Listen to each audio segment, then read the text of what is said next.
faly miarabantsika rehetra indray rakizy. Ary faly indrindra indray androany hanolotra tantara mahafinaritra sy mahavariana ho anao. Enoy tsara ary. Ringo tapany fahatelo. Iza ilay mpangalatra? Nijery tahapahalinana i Ringo sy Bato raha namatotra ny tarby avy amin'ny boaty makany amin'ny fiara jeep ilay vahiny fotsioditra. Rehefa avy eo dia nisy rindrina fotsy natsangana. Tena zava-baovao amin'ny olona tao amin'ity tanàna kely indiana ny zavatra-drehetra. Tsy mbola nahita horonan-tsary mihetsika tahak'izany izy ireo talohan'izany. Tiany tsirairay avy aminareo Andriamanitra. Nandefa ny zanany latokany eto amin'izao tontolo izao izy. Jesosy no anarany. Tonga olona tahaka antsika izy, saingy tsy nisy ota. Mankahala fahotana Andriamanitra, ary fahafatesana ny vokatry ny fahotana. Jesosy anefa nandray malalaka izany sazy izany ho an'ny tenany, koa dia maty teo amin'ny hazo fijaliana teo amin'ny toerantsika izy. Rehefa izay dia nanangana azy tamin'ny maty Andriamanitra. Minoany Jesosy, avy eo voavonjy ianareo, ka hanana toerana any an-danitra. Tapitra ny horonan-tsary mihetsika. Nitendry raray tamin'ny orika kely Pandou. Ary ireo rehetra maniry resaka tamin'ny sahibagoroba kosa nijanona teo amin'ny toerany avy. Sahib, manjam-pahoviana ny toeranao miaraka aminay? Mbola maniry an'izay zavatra apetraka kokoa momba an'ilay Andriamanitra ao.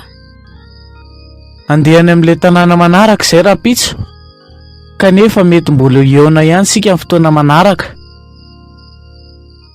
Ringo sy Bato dia tokony hody any an-trano. Kanefa hitan'izy ireo tao anaty jeep ilay zava-maneno. Mety misy olona afaka mahita azy ireo ve? Aingana tahaka ny tseratra no nangalan'izy ireo ilay boaty talohany nanjavona tao anaty maizina niaraka tamin'ilay fitaovana. Nanapa-kevitra ny anafiny izany tao anatin'ilay trano fitehirizana taloha izy ireo. Niteraka rarin-tsaina ho azy ireo izany iny alina iny. Tsy noho ny feon'ny fieritreretany meloka ihany, fa satria tokony ambina ny saha amin'ny ainina izy ireo. Mamirapiratra ny volana. Bato! Misy zavatra mihetsika ry. Tigra ray! Tena tigra mihitsy iny! Hitako ny masony mamirapiratra. Nanonofy ve ianao? Tsia! Tena hitako mihitsy le izy. Ny ampitson'io, nisy vaovao mahatsiravina ny elo tao an-tanàna. Tena tigra mihitsy iny. Ilay tigra mpinan'olona ireny. Ahoana? Oviana? Aiza? Tao amin'ny tanàna akaiky eto, nisy lehilahy ray nitafihan'ny tigra. Izay ihany koa, hitanay le tigra. Fikorontanana re izao. Mandra-pahatonga n'ilay lehilahy mpihaza efa antitra izay nanome sosokevitra tsara. Ny zavatra mety atao indrindra dia mamono omby ka apetraka eo amin'ny rano anio alina. Isika kosa samy afina ao ambadik'ilay hazo lehibe miaraka amin'ireo fitaovam-piadiana dia hijery eo.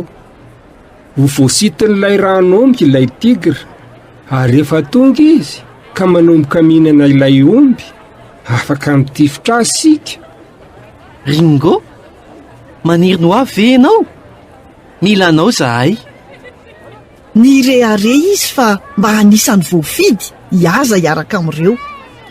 Saingy natahotra izy. Tena mampidi-doza izany mihaza tigra izany.